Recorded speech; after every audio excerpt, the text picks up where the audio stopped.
Hello and welcome to the Business Talk podcast. I'm your host Deepak. It is my great pleasure to welcome Dr. Ramya Ranganathan, a distinguished professional with a diverse academic and professional background and an adjunct faculty member at IIM Bangalore as our esteemed guest on today's episode. Dr. Ramya holds a degree in electrical engineering from IIT Madras and MBA from IIM Ahmedabad and a PhD in organizational behavior from London Business School. Dr. Ranganathan's career spans leading organizations such as ICICI, Infosys, and Citibank, where her experiences in her corporate world fueled her passion to explore how individuals and organizations can thrive more effectively. She served as a full-time faculty member at IIM Bangalore, where she developed a unique approach to fostering well-being in both individuals and organizations. In recognition of her innovative contributions to higher education, she was awarded by the Ministry of Human Resource Development as one of the India's top 15 innovators in higher education. Currently, Dr. Ranganathan continues to teach as an adjunct faculty member at IIM Bangalore, while also offering independent programs tailored for organizations and individuals. Over the past decade, Dr. Ranganathan has designed customized workshops for clients across sectors, including GE Aviation, Bill and Melinda Gates Foundation, Infosys, JP Morgan, and ISRO. She also runs her flagship program, Leading with Joy, attracting participants from corporate, education, government, and social sectors. Certified in multiple coaching and therapeutic modalities, she integrates these techniques into her work, offering personalized meditations to help clients overcome limiting beliefs. Outside her professional work life, Dr. Ranganathan enjoys traveling, writing, and dancing, and published her first poetry collection, I Am Choosing Life, in 2017. In this episode, Dr. Ramya Ranganathan will share valuable insights from her widely praised book, Career Alchemy, an inside-out approach to joy, success, and fulfillment through work. Kicking off this exciting conversation, let's warmly welcome Dr. Ramya Ranganathan to the show. It is a real privilege to welcome you, Dr. Ramya. Thank you for joining us. Thank you for inviting me, and it's a privilege for me to interact with your listeners. Thank you, Dr. Ramya. Dr. Ramya, your book introduced an outside approach to transforming careers. Could you explain what that means and how it differs from traditional career advice? Of course, yeah. So this is an inside-out approach. So yeah, it sounds a bit like the movie Inside Out, but it's a bit different. So I'll have to give you a little bit background here to help you understand why I developed this approach. I didn't start that way. So there is a historical reason here. So there is a very reason why I even landed up in this field of career transformation and life transformation was I didn't set out wanting to help other people. I didn't set out wanting to teach other people. I never thought I'll become a professor. I never thought I'll become a coach. I just wanted to help myself. And this was when I was an engineer. I did my engineering from IIT Madras, and I was a tech, I was a nerd, electrical engineering. And after that, I did my management in IIM Ahmedabad, and I only paid attention to subjects of quantitative methods and operations because that was my world. I actually thought all this organizational behavior, psychology, this was all fluff and yeah, okay. So this wasn't my space. I didn't even have a lot of respect for this field, very sadly, because it is my profession now. I now do. So that was my engineering mind that wanted to see the world in terms of efficiency and models and results and measurement and tangible outcomes, because that was my training. That was the way my brain made things work, made sense of things. And then I started working.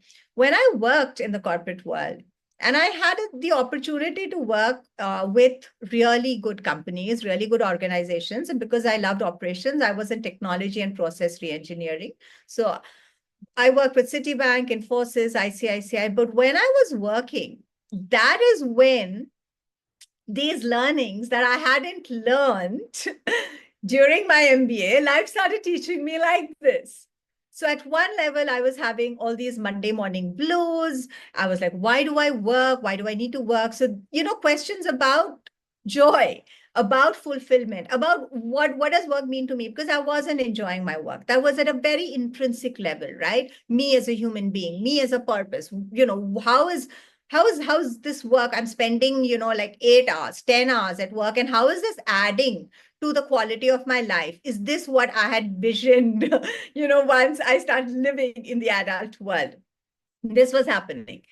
At the other, in parallel, what was also happening is because I had to manage people, I had to work in teams, things that I now see as very core organizational behavioral principles in psychology, I didn't know them, and they were making me angry, right? So if you're sitting in a meeting, let's imagine we're just in a meeting and somebody says something and nobody listens, but 5 minutes later, another person says the same thing and I'm saying, let's listen. This is an inconsistency that's not supposed to happen in the world of physics, but this happens all the time in real world.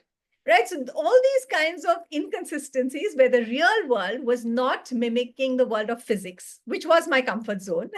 I wanted the world to behave like physics, but making me angry and frustrated and upset. And I was miserable. I was lost. And that is when my journey into this entire field happened. So I got some very good advice from a professor, and you might know her as well, Professor Indira Parekh. And she said, everyone else was blaming me and telling me just adjust. This is the world. This is what the corporate world is like. Just grow up, right? Just get used to it. We're all miserable. Nobody enjoys their work. Like, what are you looking for? But she heard all my rants and complaints and said, you know what, Ramya, the real questions in your head are the relationship between human beings and work. Why don't you go explore that? Now, I had not thought of myself as a researcher, leave alone a behavioral science researcher, leave alone a philosophical. I had no background in philosophy, social science, psychology, neuroscience, nothing. That wasn't my world. But, Professor Indira Parekh, when she said that, I was like, yeah, but these are questions. These are questions in my head. And now you're seeing why this is becoming inside out, right? These are questions about me, my life, my existence, my work. And if there are subjects and fields that address this, I'm going to explore that. And that's it. I literally went out into the world to help myself. And understanding was my way of helping myself. So the PhD just happened along the way. Along the way, what also happened is I studied the Bhagavad Gita because I got some advice that, hey, I studied Buddhist philosophy. I went to Vipassana camp to understand my own brain, to understand how do people deal with these things. I studied theology. I was looking anywhere anyone is talking about human beings, work, happiness, joy, meaning, purpose, all of these things. 2 or more of them put together, any school, any ashram, any school of thought offering it, I was there. All of that happened. And of course, I did my PhD in London Business School along the way, which has been a great place. I also took, Sanskrit and philosophy classes at UCLA. So London's a great place. I got to teach at LSE and interact with people from different fields there. So it was very, very holistic. And so there is this dissertation, but there was also life teaching me along the way. I became a parent. Parenthood teaches you like nothing does. And all of this came together. And then I actually had something that I could take out. So, and this was about how people can craft their worlds, their lives, their reality. And I started calling it an inside-out approach. Now, Deepak, it actually didn't stop there. It's been evolving. So the first offering, and then of course I came back to India and I started teaching at IIM Bangalore. And the very first elective that I launched here was a course called, as you can guess, you're putting all this together, personal values, goals, and career options. Started offering it for the MBA students. And then I started offering a program called Leading with Joy to corporate workshops, right? As part of IIM Bangalore's offering. So I had open program, I had customized programs, and I was doing this. And as I was teaching, now the learning continued because I had theory, I had the models, I had what I had developed and what had worked for me, what I'd researched, what I've found from experience, the experiments, what scholars have been looking at. And now this is put together as a program, as a course.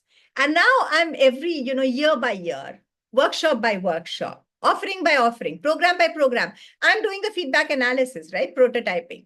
What worked, what didn't, what worked, what didn't. And this learning journey now continued for 10 years. 10 years, yeah, 10 years of multiple offerings and iterations, right? Every time iterating, because some exercises will work, some will not. And I would change. And what I started, because what was happening, I'm not going to tell you that this is the course that the MHRD also awarded me a few years down the line as, one of the most best innovations in higher education. And I get it. It was great, but it was never satisfying enough for me because I never had a program or a batch of students where 100% of people who attended were transformed. I never had that. And I'm going to say that I still don't have that. And I never had one where 0% were transformed also. So it was never bad enough to say this stuff doesn't work. It worked only for me, so I will chuck it out. It was never good enough to say this is a crystal clear model where anyone who takes this program, anyone who attends this workshop is going to be transformed. Some people are transforming, some are not. And at different levels. Some people are, they're still in touch with me. 12 years, 15 years down the line, they're taking and they're running and they're evolving because it's work in progress. It's a journey.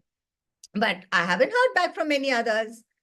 So this journey continues. So therein the iteration, what is working more, what is not, what works with senior leaders, what works with MBA students, what works with people who are engineers, what works with people who have a social science background, what works with people who have work experience, what works with people who, so you get it, right? All that iteration, putting it. So that's how these programs have developed, evolved.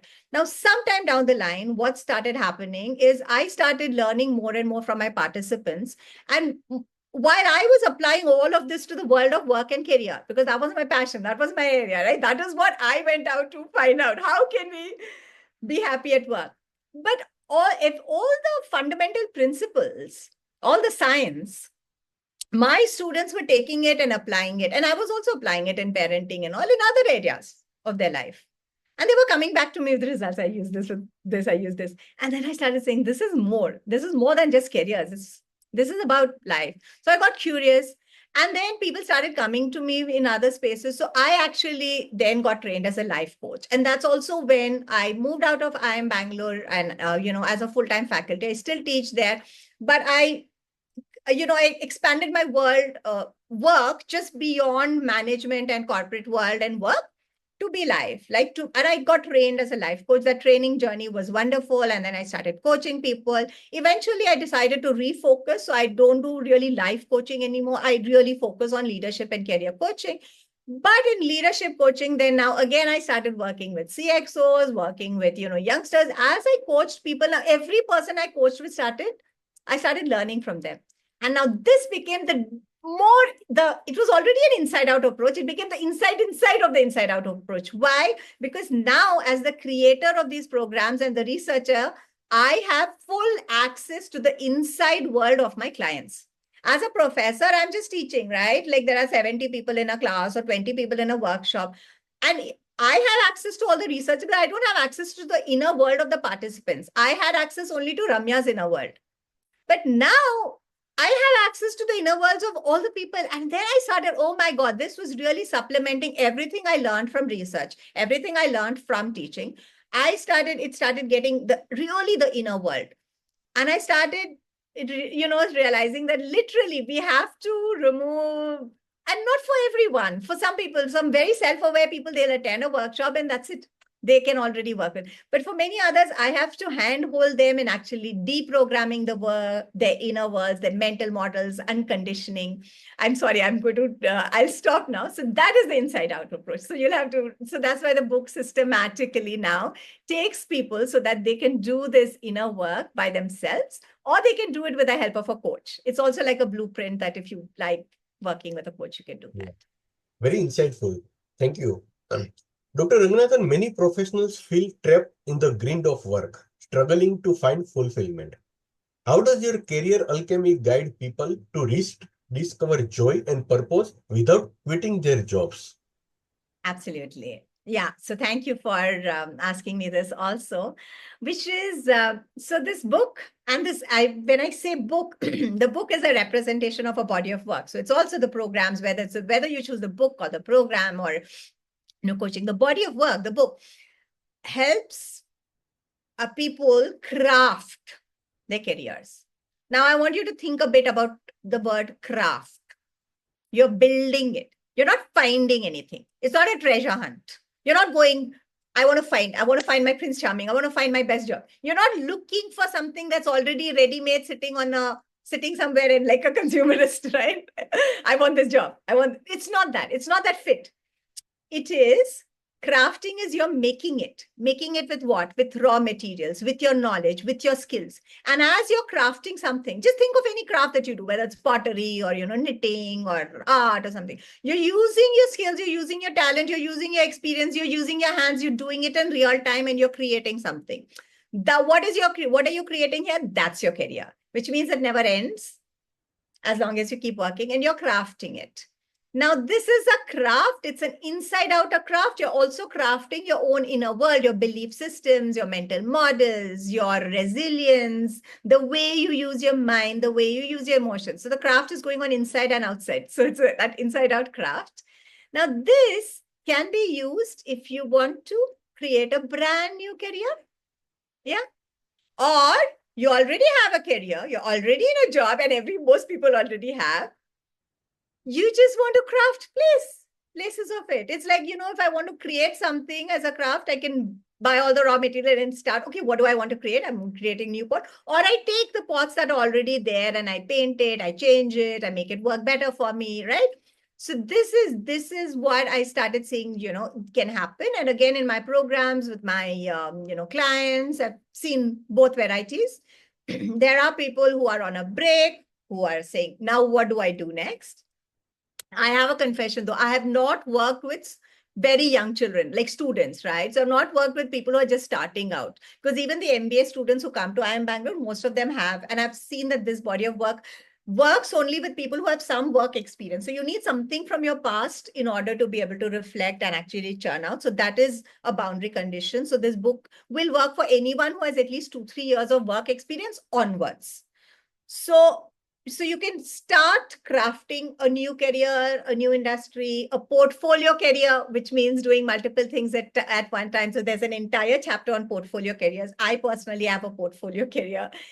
And it can also be used for people who are in a job, who are in a family business, who have like no intention of leaving it, but they just want to change and transform and better upgrade their own current what they're doing, the work that they're doing in different ways. And there are infinite possibilities in which you can do it.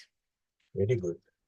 Dr. Ranganathan, what are the most common challenges or misconceptions that people face when attempting to transform their careers? And how does your book help address them? Okay. Yes. So career crafting, career coaching, it's a land of lots of myths only. I'll stick to maybe the top three. The book does, address quite a few more. The first one is that there's one perfect career for me that is already created. And this is where sometimes this is not the real meaning of ikigai, but many people have just read the word ikigai and they're like, how do I find my ikigai? Can't tell you the number of people who come to me, Ramya ma'am, help me find my ikigai. I want to find my ikigai. I was like, yeah, your ikigai is walking around somewhere waiting for you to find. So that's the first myth, that it doesn't have to be a banaya job offering opening. Now, here's the thing. For some people, it can be. I mean, think of professions like management consulting or stand-up comedy or acting. They didn't always exist, or even doctors didn't always exist. Somebody created the first management consultant. Somebody created the first podcaster. Somebody, right? So a lot of these are creations, and we can create and craft within that as our own. Now, for some people, it might be that a banaya job and an opening in a certain investment bank is literally what is totally right for you. Great, good. But that's a small percentage. For the rest of us, we have to make it. So that's the first myth. Second myth follows up closely on this. Once I find it, life set ho gaya. Happily ever after. Shadi kar liya, ab meri biwi mujhe, I'm sorry, I'm speaking in Hindi, but I'm hoping some of your audiences will understand Hindi. Like, I've married this person and this person is going to now make me happy for the rest of my life. No, that doesn't work in marriage. Then why will it work in your career? So it's not this one-time thing. And you want the simplest proof. And of course, the book will help you break down this myth at all, if you have it from multiple angles throughout the thing. But the smallest proof I can give you is, are you a growing person? Are you growing? Are you evolving? Are you developing? Then why will what you did 1 year ago be the same thing that you need to do to make you feel happy? I'm getting goosebumps as I say this, right? I mean, look at your children. They like Lego, then they like football. Then you guys say, no, you like Lego, now play Lego all your life, right? So again, being open that our career, our work, it's a journey. And of course, we'll have to mindfully craft it, keeping lots of parameters. And the book really helps you do that, list out all of that, but let your career and your job evolve with you. And that, otherwise, it's not a path to joy, fulfillment, and, happiness or achievement, because you will be a stunted person. And as human beings, we are wired for growth. If we are stunting ourselves, at some point, it will feel like a prison, like a trap, the very thing that we loved, the very thing we thought will make us happy, and it's going to crush us. And then we won't be happy. And then we won't deliver well also, because happiness and performance also go in hand. Okay, so that's the second myth, that it has to be the same thing. The third one is about joy and fulfillment itself. This is not the hedonic happiness, happy all the time. It's not the party all the time. So if you look at the brain, and I'm going to just bring in a little bit of the brain science here, right? So even when you have something that makes you really happy, the way dopamine works is it goes up and then it goes down. So pleasure and pain, our brain is wired to always have pleasure and pain. So the joy and fulfillment that we're talking about is the one that rides through these pleasures and pains, having them both, acknowledging them, creating space for that. It's natural. We cannot on this reality, just because of the way our brain has been created. Like Kabir got it right when he said, chalti chakki dekhkar diya Kabira Roy, like sukh and dukh. We cannot just have pleasure without pain. And actually, what we do in terms of what this book will help you do is take that pain and use it as an opportunity for growth. That's why it's called alchemy, for transformation, for challenge. It's like the pain that you feel when you go to a gym. You have pain, but you grow your muscles. You become more resilient. You become more strong, and then you upgrade. So every pain that comes your way in your career journey, whether it is the pressure of a middle manager, pressure from here, pressure from there, if you don't start learning to alchemize that pain and use that to grow stronger, you're not going to make it up to the top management. Can't, right?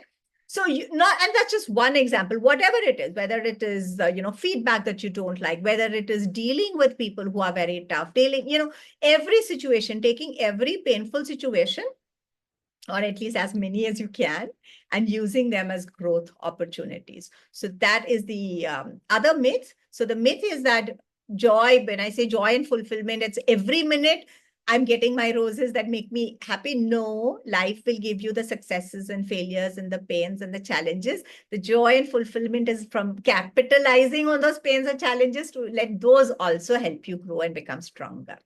Because that's the journey we are ultimately on. Thank you.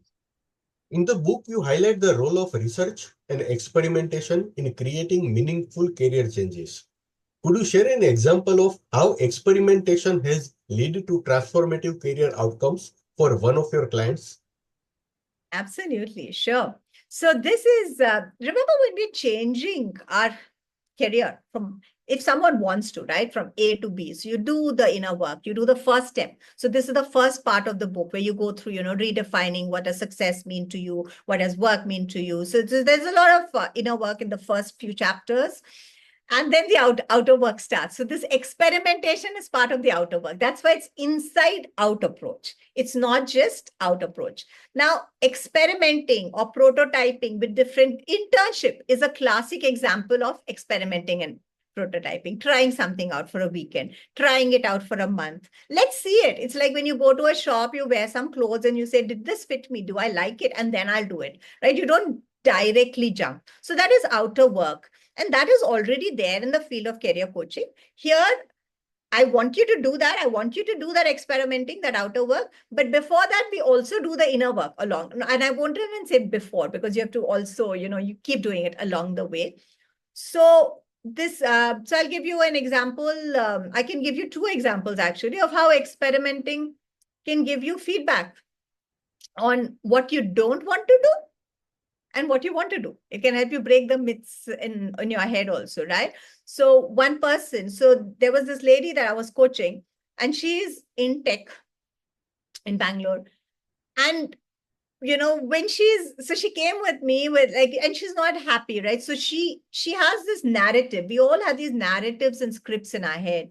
So her narrative was always that one day, right now I'm doing what I don't like and I just want to earn money and all of that. But once I have enough money, I am going to quit it. I'm going to start my own organic farm, and then I will be happy. So I am doing this thing that's not adding to me, not helping me grow, making me feel different, everything, so that I will do this. So I said, that's fine. Like, as coaches, we don't, we don't like change. We don't want to change the script, or in this case, almost later on, she realized it was a fantasy. Sometimes we have these fantasies like that, right? So we don't, right? Because who will I know? I mean, as an outsider, I don't know, is it right, wrong, good, bad? But I was like, this is great. But, you have this thing, this dream, this long plan. We'll work with this plan itself. You're not asking you to change anything. But do you want to get some information on whether how this might pan out? She was like, how can I get it? I'll only get that because I need another 10 years to earn enough money. I've done my math, and then I will do the farm.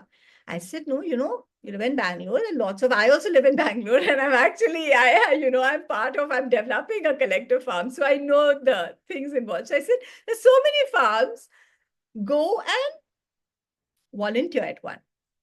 In fact, don't even, before you start volunteering, take a weekend off. Just go a weekend, live with a weekend, and then you build a relationship and ask if you can volunteer for 14, 15 days. See how you like it. Because if you don't, then, this whole plan is now at stake, right? You have to. So she said, yeah, of course.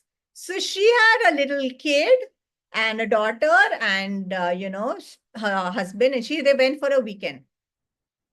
Now, when she came back from the weekend, next session, she was like, I realized something. And she said that, maybe no, it's not really what I thought.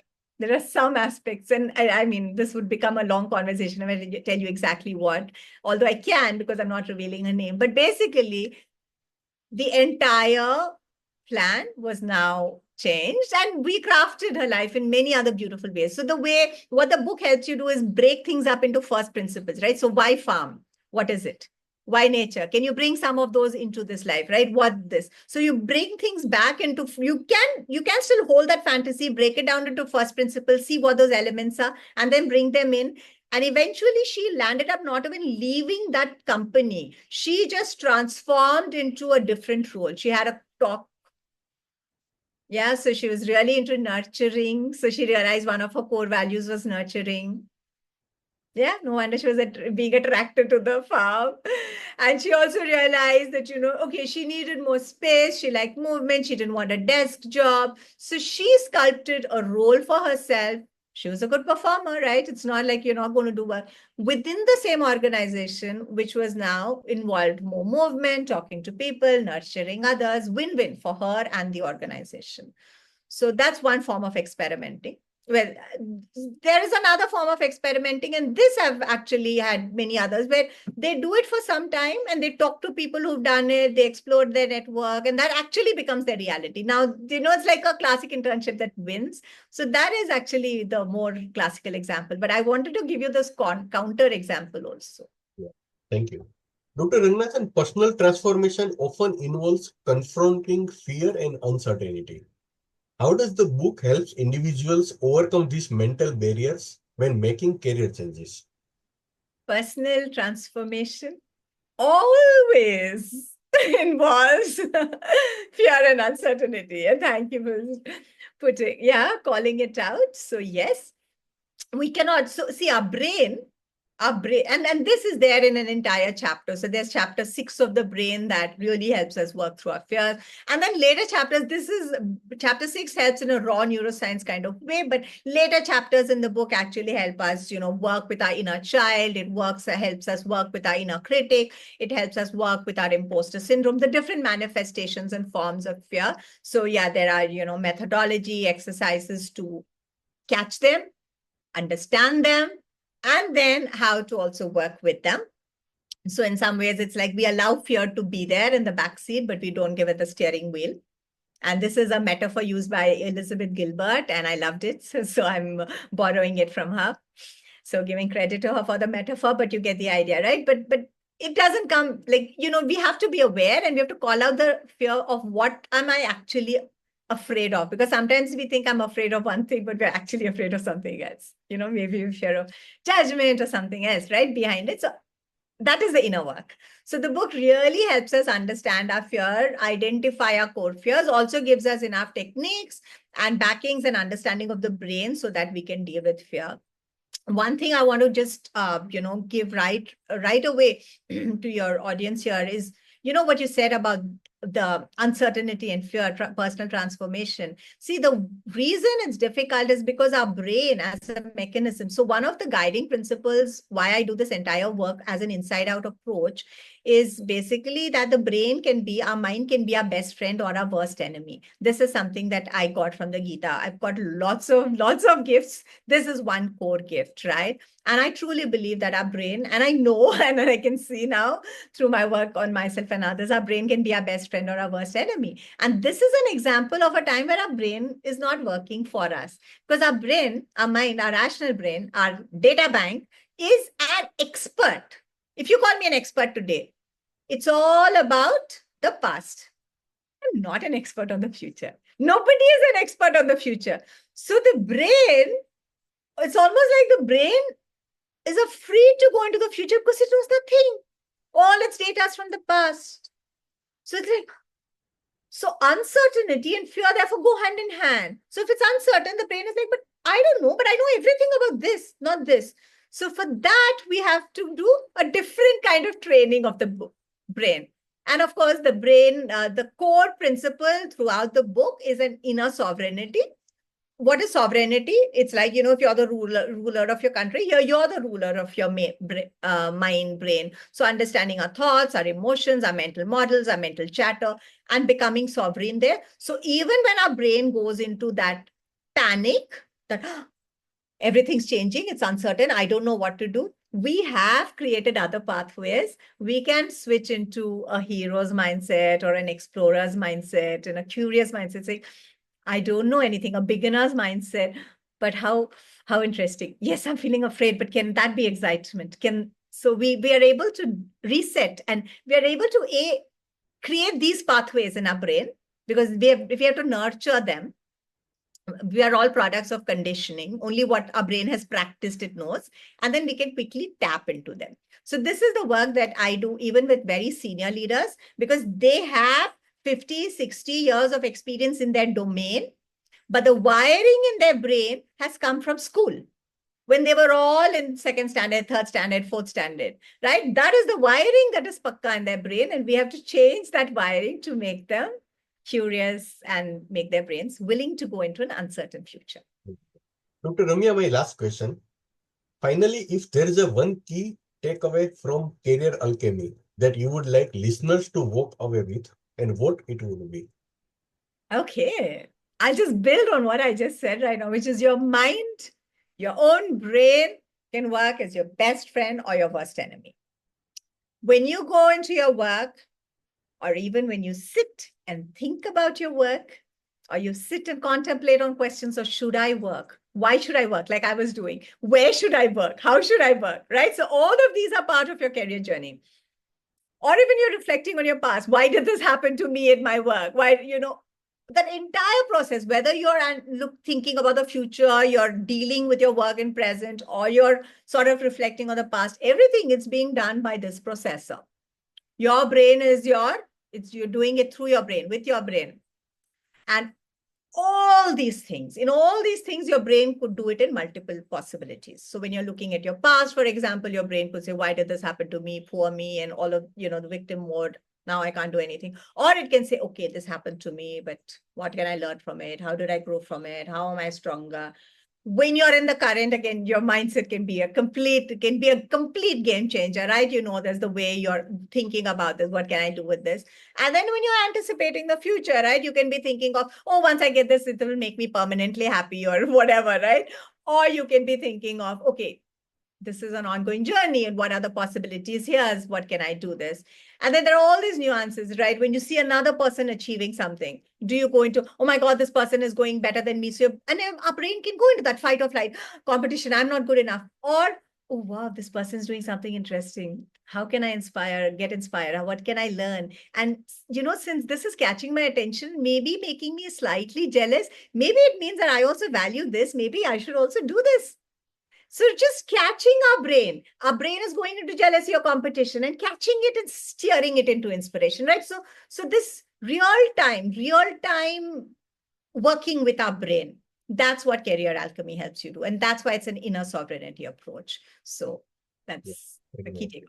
Listeners, as we wrap up today's insightful conversation, I would like to express my heartfelt thanks to Dr. Ramya Ranganathan for sharing her wealth of knowledge and expertise with us. Her unique approach to well-being, career success, and personal fulfillment is truly inspiring, and her work continues to make a significant impact across industries. We are grateful for the valuable insights she shared today, particularly from her highly praised book, Career Alchemy, an inside-out approach to joy, success, and fulfillment through work. Thank you, Dr. Ranganathan, for joining us today, and thank you, our listeners, for tuning in. Thank you so much, Dr. Ranganathan. Thank you.